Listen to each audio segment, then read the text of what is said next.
Hi, family, lovely people. It's Randy Rooster in the Morning show.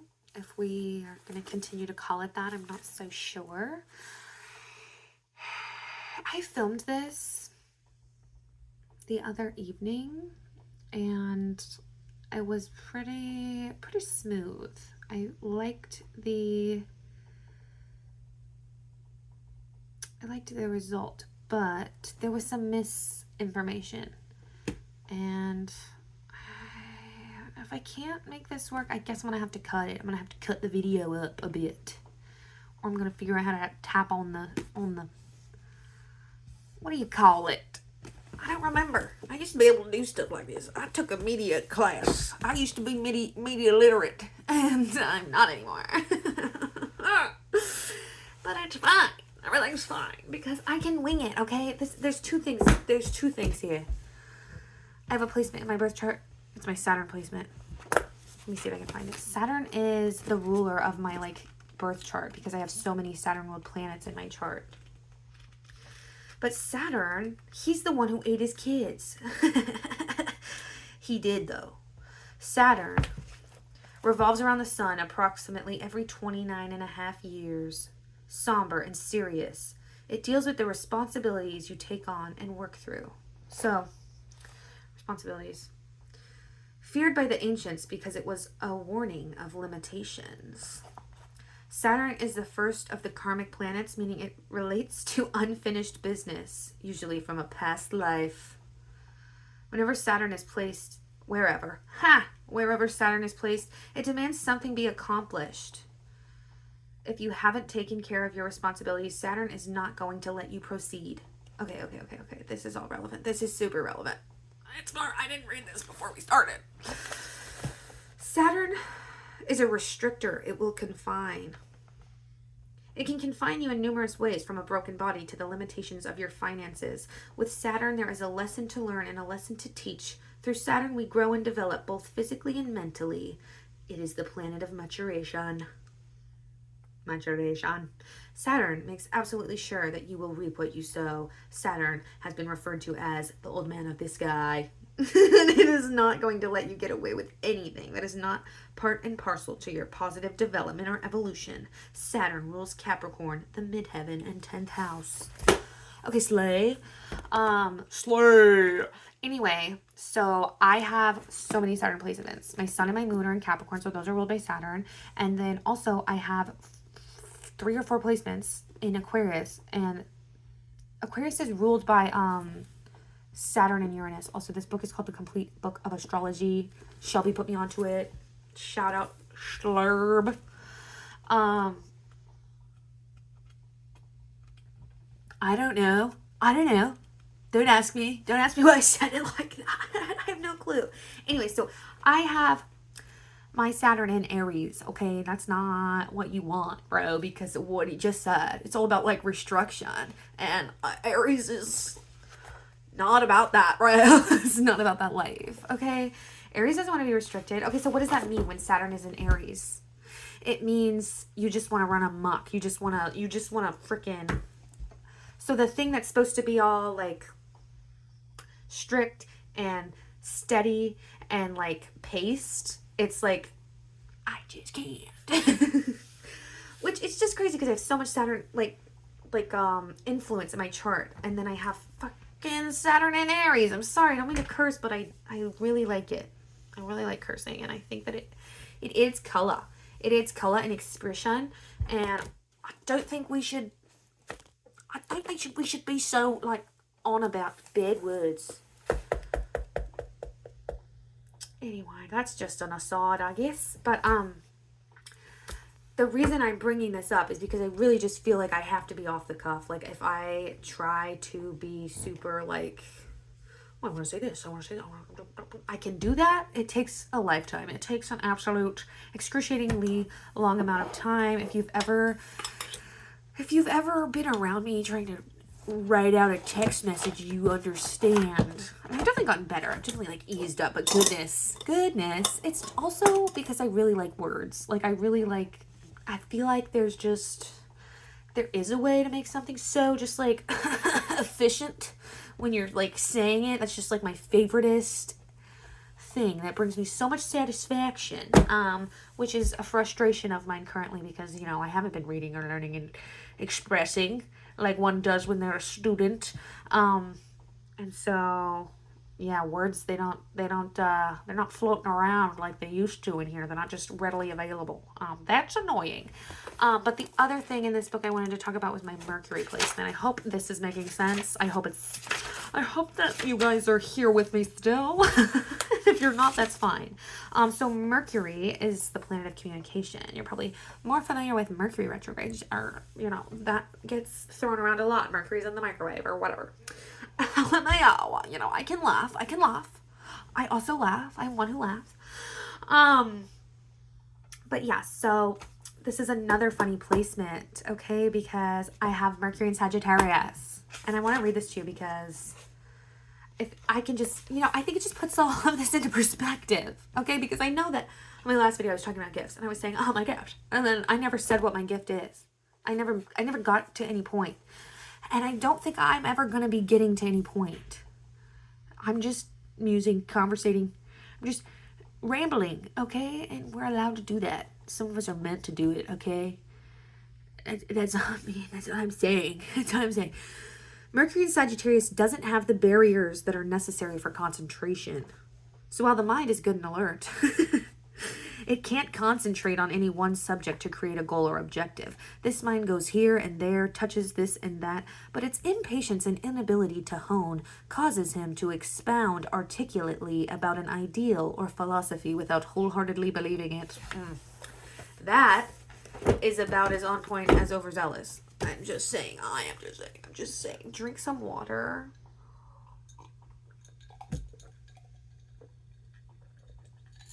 Goodness gracious. It's so satisfying, and I do not do it enough. I do not do it enough. I'm sorry if that was triggering for anyone, because I fear it may be triggering for me watching this back. But dang, I lost what I was gonna say in reference to that. I just wanted to touch on it. I just wanted to like let you guys know that I'm aware of it. But I'm a verbal processor. That's what it was. I'm a verbal processor. So this really is for me. It's really for me. And it's just that, let's just get right into the last fire sign I have. I have a grand trine in fire. That means you have all three of an element when you have a grand trine. So there's three signs in every element. And I have a grand trine in fire. So I have Sagittarius. What am I saying? I have Saturn in Aries. Not so great. I have Mercury in Sagittarius. Fine, I guess. And then I have my ascendant in Leo. And I think that counts as a grand trine. It counts as some kind of trine. That's not a bad placement, but in reference to what I was just saying, because your ascendant deals with kind of like how you're presenting to the world. And if you think about a Leo being like the sun, the center of the, whatever this is, solar system. And it's also like putting out all of this energy and stuff. And so I do need to verbally process, but I need something that I'm theoretically verbally processing too. I need to be able to like conceptualize it, like what I'm putting out is like going into something. I can't just like do it all by myself, you know. And so yeah, I don't, all that to say, don't do it for anybody else. Whatever gift you're gonna start delving into, it's not about anyone else. And if anything, I want to tie it back into my last video. Everything ties it back into the last video. Everything ties into the video before it, okay? That's just how it's gonna go. There's always a through line. Everything is a through line. This is about the through line. That is the underscore of this whole project, is the through line. But yeah, I was saying that I never considered that I was like denying a part of myself, because internally I wasn't denying it. Like, and maybe that's the nature of like this part of myself, that it's like, I mean, I think that, you know, spirituality is like that. Like, you would be hard pressed to convince me that you know, you don't come up against these experiences, or that you don't feel the connection. You feel it. You have to. Come on. Come on.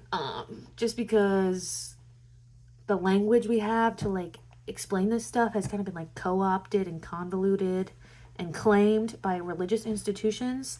And, you know, it's totally fair to feel like you don't want to interact with it, or these ideas, you don't know how to have the conversations, you don't feel comfortable, or you don't think that's what you're experiencing, because in that respect, you're right. And you're probably listening to your inner knowing when you're doing that, because it's like, no, like, I've heard what they're talking about, that whatever ish they're on, that's not anything that I've come into contact with. If you're telling me I'm going to spend eternity in hellfire, yeah, no loving good creator would threaten me with that. Why would he do that? He made us. Anyway. We'll get back to that, maybe, because I just lost my train of thought. The through line has been lost, okay? And that's fine.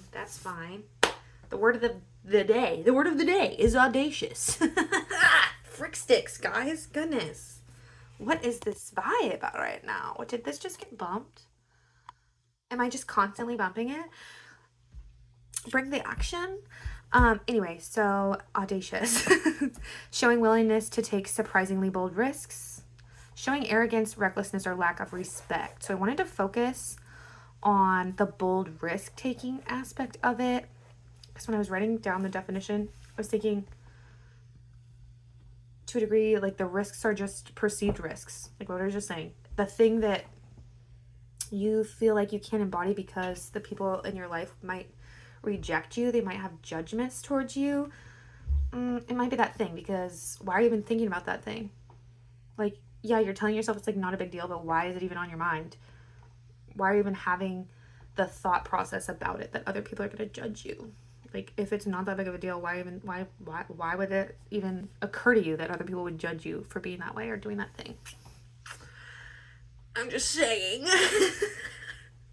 But so the risk thing, it's the perceived risk, right? And then it ties into that lack of respect that I want to incorporate into what I'm going to say, you know, later on, or like as we continue, that like that's perceived too, the lack of respect, because we have this like inner knowing that we can honor, but then externally there are these things and institutions that we are taught to honor, and we're taught to like behave in a certain way. And I'm not saying that there's like no need for social contracts, but I think that's a whole separate thing too. Like, social contracts are like, I think that ties way more into like inner knowing than, you know, like government oversight or societal institutions, right? That like enforce things and tell you that they're wrong. And I do want to talk about Jesus. We're going to talk about a little bit of Jesus today. Because what was Jesus like actually crucified for? For like chilling with prostitutes? Like meeting people where they're at and like saying there's no difference between me and you? Identifying their humanity? Basically embodying loving kindness and like unconditional love. That's like what he was crucified for, because the government at the time was like, no, bro, like you can't be on that. So are we meant to respect an institution that tells us to like SHIT on each other and, you know, perpetuate violence through like transphobia as an example, which does tie back into my first video. I wanted to address this, so I'm gonna sneak it in right here. I did refer to like womb bearing people. I referred to them as women, and you know, not all womb bearing people are women. Okay, so if you need me to expound on that, I think you're just intentionally being dense, but you do you. You might not belong here. unless you want to be disrupted and made uncomfortable with what I'm about to say, because I anticipate that for some people that's what it's going to do. That is definitely what it's going to do. So you don't have to be here. You don't have to meet me here. This can be none of your business. That's fine. But yeah, so what, Jesus was crucified for being like loving kind, right? And I just find it interesting. He's the Son of God, but we're all children of God, right? We all have the capacity to act from a place of loving kindness or like unconditional love, or embody like unconditional love.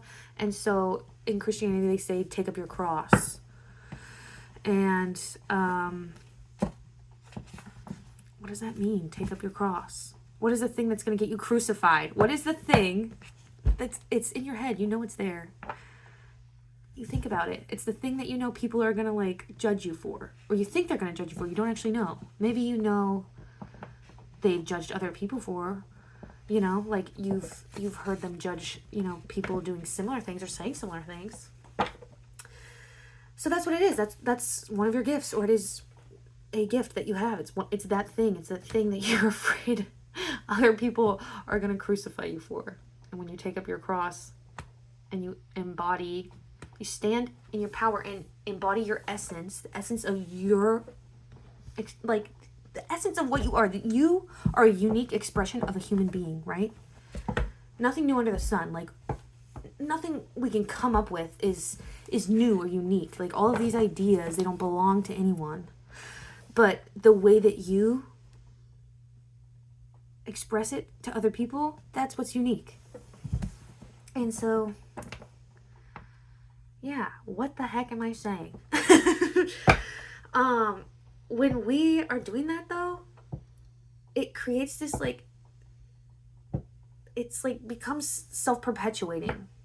Okay, because not what the institutions that be, the powers that be, they push this idea of hyper independence, right? You know, this has been, you know, being discussed. I'm sure you've come into contact with people talking about this. I'm sure you're aware of it. I'm not claiming to be the first person to bring this to your attention. But they push this idea of hyper independence on us, right? And they tell us that we need to be everything for ourselves. And if other people help us, then that cheapens our end result. You know, we can't have all the accolades if other people help us. And, you know, we could get into how that's just so silly, because most people who have it all, these like billionaires and stuff, they're not even self-made. They literally step on the backs of the proletariat. Proletariats, rise up. Like billionaires, like they have to exploit people to be billionaires. Like no one works and earns that money, right? Let's just get that out of the way. Like if you think that billionaires earn their money, you're being silly. You're being silly. But yeah, so it's this idea that we should be this like self-contained thing. And first of all, that's not how we're wired. But second of all, it's just impractical, because if we all were to give of our unique gift or gifts, that allows others to give of their unique gifts. And if we're all giving to one another, and whatever that may be, art, music, the people who are standing, you know, holding the line, and they are maintaining, you know, awareness of what's going on politically. All of these things are relevant. And when we're all pooling our gifts together, we're giving to each other and we're receiving of one another, it creates this self-perpetuating mechanism, because I can reap the benefit of your gift and you can reap the benefit of my gift, but we don't have to embody those gifts ourselves, and we're not able to anyway. And so it allows us all to expand into fullness. Okay? Holy guac sauce. Holy guacamole. Goodness gracious. This is a setup if you've ever seen one. It is a setup if you've ever seen one. So, what else? I was going to talk about, you know, my understanding of astrology. I was going to talk about my understanding of astrology. So, I read something once. This is a paraphrase because I can't remember all of it, but it was talking about when you were a baby and you were born and you let out your first cry.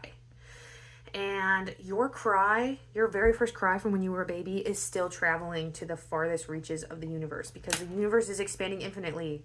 Okay? The very first cry, the very first sound you ever made, the very first cry that the very first human ever made, the very first sound ever, is still traveling to the far reaches of the universe. Okay? And additionally, those sounds are hitting up objects, and they are bouncing back. And, you know, maybe they hit other objects and they continue, you know, they can ping pong around a bunch. So in terms of astrology, and why I think astrology makes so much sense, is that there's a few ideas to tie in here. Because we name the planets, right? We identify them. It's this constant back and forth and give and take. We are co-creating our reality, and it's also being written as we're living it, right? And so we come up with these stories. We name the planets. We tell tales about them, or Saturn is a god. He ate his kids or whatever. There's mythology and all this stuff tied to it. It's this thing. So we project identity onto these objects, and then we create our vibrational frequency, goes out and it comes back, and it goes out and it comes back. And so when these astrological transits happen, what they're doing is, the retrogrades and stuff, they're giving us the opportunity. I hope that makes sense. It made more sense in the first video I tried to film, but I don't know what to say. It had to be redone. These transits are allowing us the opportunity to reintegrate parts of ourselves. And planets don't obviously retrograde. They're just, it's a perceived reverse motion. And I don't even know what to think about that. I haven't even delved into that myself, but I always wonder about that. It's just our perception from where we're standing that they're retrograding. Well, and I guess because it's always expanding, it's always forward moving. Okay? Man, I wish I could make this a little more clear. It's okay. I hope you're getting my meaning, and if you're not, it's fine. We can just skirt past it. I just don't want to discredit it. I don't want to discredit astrology, because I really think it's fascinating and it's cool and it's good. And I also think the rich and powerful sure be listening to it. Don't they? But and that's another thing. They provide us with a false interpretation of things, whether it's spirituality or astrology. They say it's one of two. 22 minutes. How are we at 22 minutes? What did I even say? 22 minutes? You can't be serious. So we're not getting into astrology this time. We're not going to get into that. Is that for real? I guess. Okay. Of course you're not one of 12 signs. It's much denser than that. It's the sun when you were born. When you made your first cry, and you bounced off the sun, and you bounced off the moon, and you bounced off of Mercury, and you bounced off of Venus, and you bounced off of Saturn, and all of that stuff came back. And that's you. And so now, as those things move and change, and you're constantly putting out a vibrational frequency, because that's what everything is. Everything is a vibrational frequency. I'm not mad. But we are going to do a song of the day. And I think I'm going to read you the entire song. Where the heck did my notes go? I'm going to read you the whole song, because I don't know if you're going to actually look this up. And I feel like you need to hear it. Okay? It's Good Thoughts, Bad Thoughts by Funkadelic. Does anybody know this song? I don't even know any other Funkadelic songs. I'll find these one-offs for me. And then other people, I'm like, I know this one song. And then it's a song that no one knows, because it's their most funky, spiritual song. Which to me is the best song they have, probably. Anyway, let's give this a go. I hope this turns out. Travel Like a King Listen to the inner voice. A higher wisdom is at work for you. Conquering the stumbling blocks come easier when the conqueror is in tune with the infinite. Every ending is a new beginning. Life is an endless unfoldment. Change your mind and you change your relation to time. You can find the answer. The solution lies within the problem. The answer is in every question. Dig it? An attitude is all you need to rise and walk away. Inspire yourself. Your life is yours. It fits you like your skin. The oak sleeps in the acorn.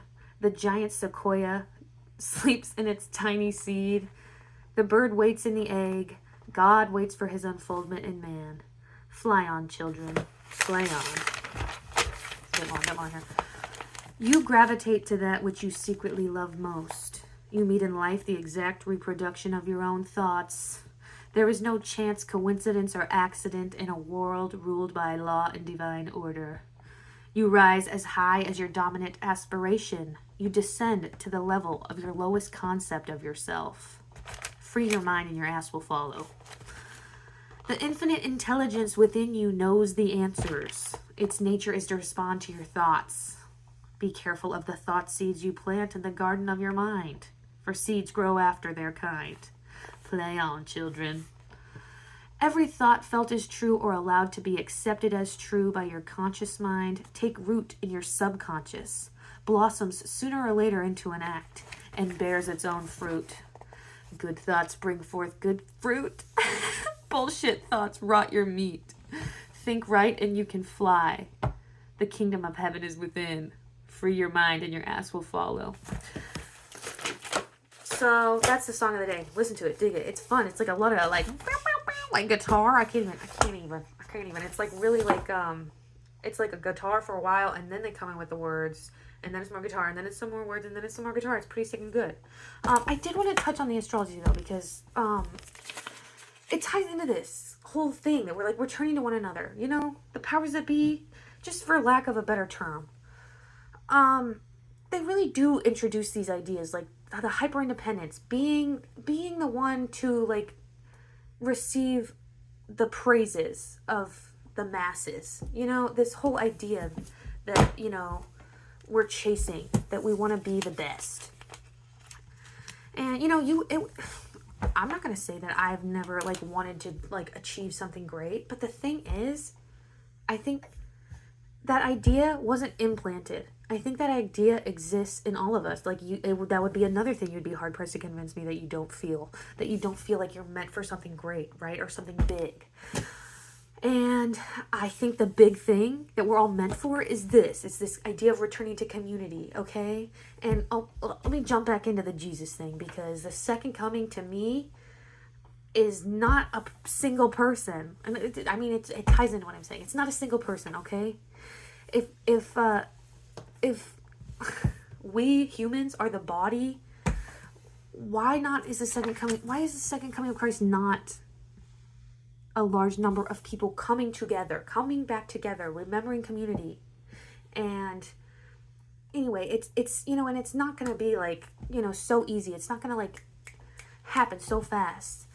And you know, don't like get on yourselves, because it is this internal thing. Like, we have to go in and do this inside stuff, do the internal work, and let that, you know, discover the gifts, harness the gifts, trust in your gifts. You know, it's a self-exaltation. We have to get to a point where we recognize that we are the conscious creator of our reality. We are God, essentially, in that sense. And so when we can like rest in that, like believe it, trust in it, and then let that inform how we're showing up, it is going to inevitably lead to us showing up in community. I'm not saying that it's not going to require, you know, like intention and action. That definitely is a part of it. But I think that even though we feel unprepared, we are well equipped. That's what I wanted to say. And there's another transit I want to tell you about. Neptune is going into Aries. Neptune hasn't been in Aries for 168 years, and the last time Neptune was in Aries, we had the Civil War. And so I'm not trying to say we're going to have another Civil War, and I know that a lot of people are afraid that kind of stuff is going to happen. But maybe, just maybe, we're going to be revisiting these ideas, and it maybe won't result in a bunch of bloodshed. But, you know, who knows? Who can say? Not me. But I want to encourage, because I think, like I've already said, I think this is why we're here. There's something about being here right now. It's weird AF. It's weird AF. And if we all think that we're meant for something, that's like, great. We're all meant to save the world. Why don't we do it? Why don't we just do it? Okay. Why don't we just do it? But yeah, I think that's it. I hope this made sense. I hope you enjoyed it. You don't necessarily have to like it. But you know, hopefully there was enough whimsy involved that you were entertained by it. You know what I'm saying? At least hopefully your attention was held for 30 minutes, brothers and sisters. I hope you're well, be well, stay well.